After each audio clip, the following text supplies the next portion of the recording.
Next.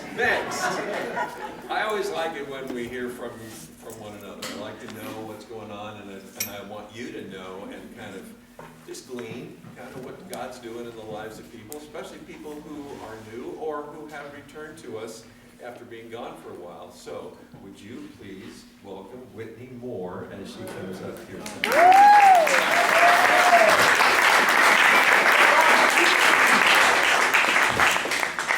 you want to use that, go right ahead. I will. Hello, friends.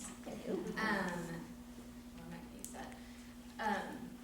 Peter asked me to give a testimony, and of course that was like a chance to tell people about the Lord and what He's doing in me and what I'm learning about Him. Absolutely honored to do it. He said this week. I said yes, this week I'm ready.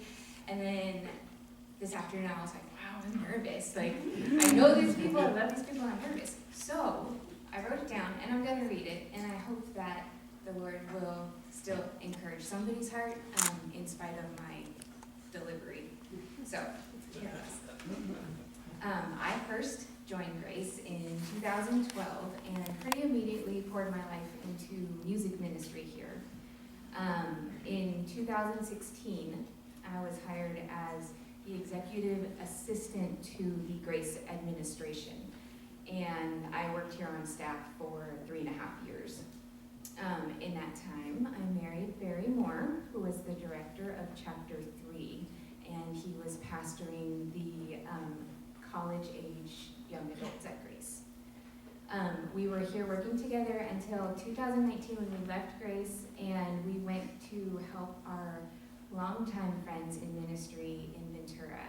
They had started a new church, and so we joined them at the church plant there. And we ended up being there for about 2 years. And during my second pregnancy while we were there, I developed severe depression. And due to my health, we left California and we left ministry and we moved to Arizona to be near my parents, where the Lord had conveniently moved them after 30 years of ministry in Alaska. And we moved there so that I could have space and time to heal. I feel that the Lord was gracious and so kind to me while we were there and healed me completely from my depression. When we moved there, I knew that Arizona was never intended to be a long-term situation for our family. So about a year ago this time, we actually went to the Gaston's house and we spent some time and started to intentionally pray and think through where and what ministry we would end up in when our lease ended in July. The day after Christmas in 2023, while waiting for our crepes at a local restaurant, Barry got really sick and asked me to take him to the emergency room because he felt he was having a heart attack. It wasn't his heart, but it did start several months of doctor's appointments and serious health scares, mental and emotional strain, and just a lot of overall uncertainty for our family. One day, as Barry was laying in bed, which he often did due to chronic nausea, he was speaking to the Lord and listening. Barry's a very good listener. And the Lord, as the Lord prompted his heart and his thoughts, he felt we needed to return to Grace Baptist. It was a place where we knew we had spiritual family and support, and our kids could be part of ministry. They could see us in ministry, and we could restore old relationships and forge new ones. I was admittedly surprised by his suggestion, but I agreed and immediately felt an overwhelming peace in my soul. We were headed home. I sort of thought that this was it. We finally knew what God had been trying to tell us, and now he could stop all the theatrics and just let us get to where we needed to go. However, while we were sure of our decision, we felt that the enemy took this as a challenge. From that point forward, our health battles intensified. I was diagnosed with melanoma. Barry got COVID again. and a month later I got COVID, and then Judah got COVID. Judah is our 2-year-old. I spent 3 weeks in isolation with my 2-year-old. Our insecurities and our anxieties were brutally exploited publicly and internally. But by God's gracious hand, we remained steadfast and we relied on Him and we fought the enemy together. We didn't fight each other as we made decisions to get our family here. Despite all our struggles, we arrived at the end of July, and we have remained vigilant to protect our family from the enemy's attacks.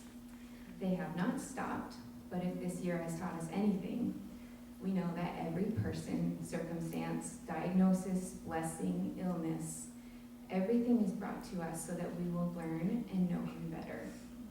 Whether it's a bad thing that sticks around way too long, or a good thing that's removed far too soon, in all things we know that if we know Jesus at the end, it was worth it. He is always faithful to teach us. And so, I'm here tonight, more weak than I've probably ever been, and at the same time more strong.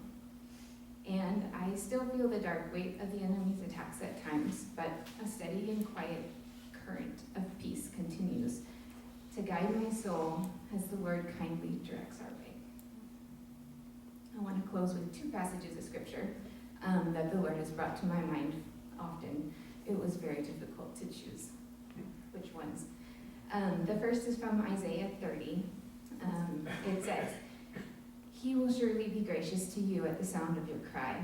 As soon as He hears it, He will answer you.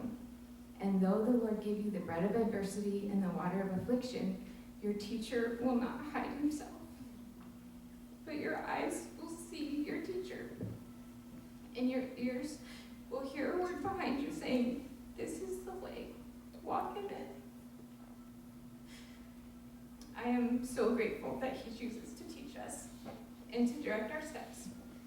And finally, I hope this works, as I walk these steps daily, our family's life verse, Romans 12:12.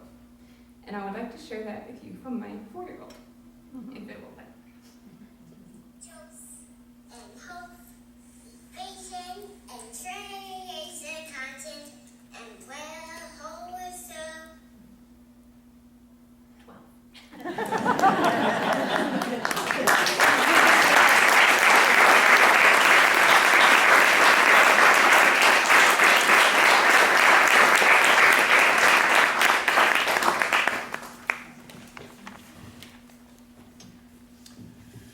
Yeah.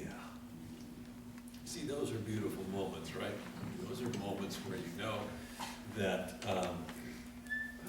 even though God does give us the bread of adversity, He hears your cry and He's ready to answer.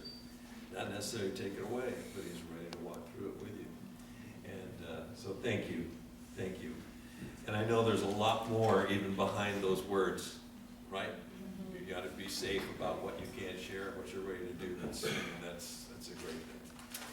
So that gives us the reason to again thank the Lord and give Him the praise for what He has done, the power of God to sustain. So would you take a look at the next anthem we're going to be singing, which is All Hail the Power of Jesus' Name.